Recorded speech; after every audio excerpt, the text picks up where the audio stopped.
There is one more important member care observation and principle I'd like to share in this fascinating relationship between Peter and Paul.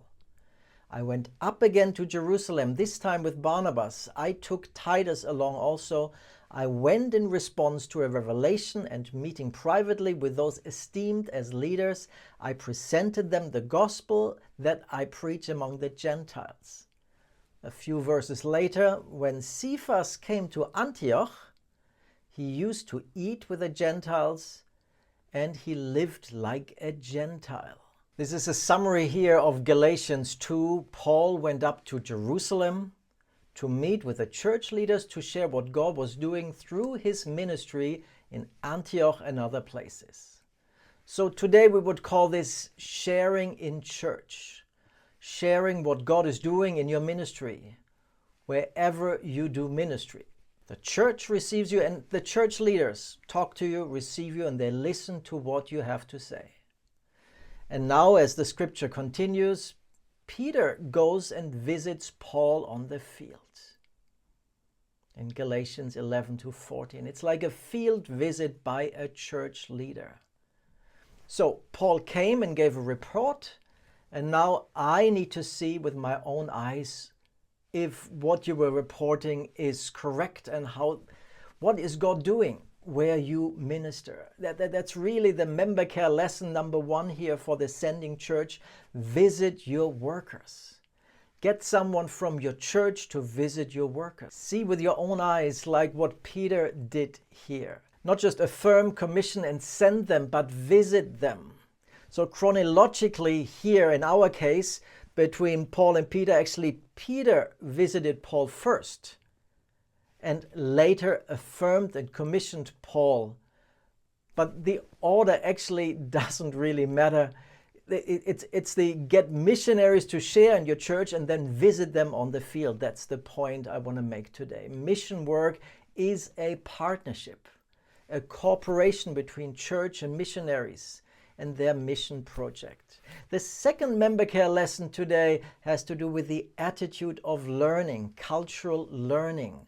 I call this be a guest in their world, be a guest in this new world. And for Peter, the Gentile world was apparently, he was a guest in there. So Peter lives in Jerusalem and he knows Jewish customs and culture. He might only know Christian Jews and how they behave. That's his comfort zone, an image of a standardized good Christian, the Christian Jew. Standard his comfort zone. Now Peter goes to Antioch to visit other cultures, to visit Paul and the Gentile Christians, the uncircumcised Christians, the non-Jewish Christians.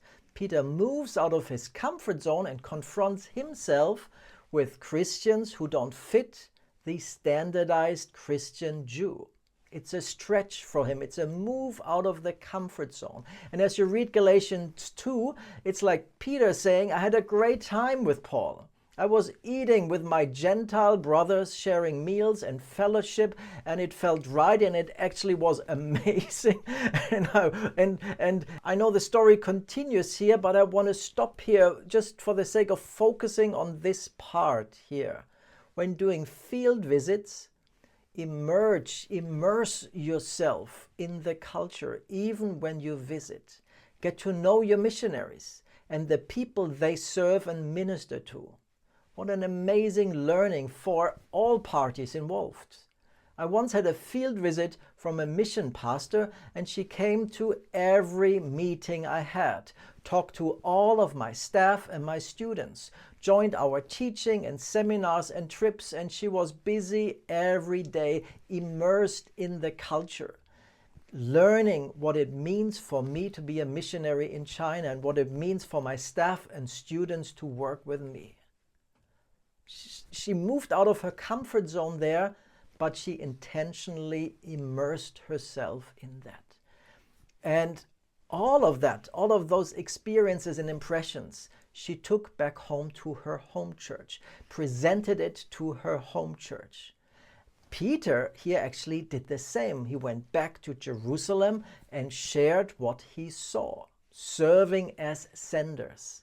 Ascending church means visit. It means be a guest in the world, in the foreign world, and learn. Don't presume you know it all. Take in what God is doing and learn and bring it back to your home church so that they can learn as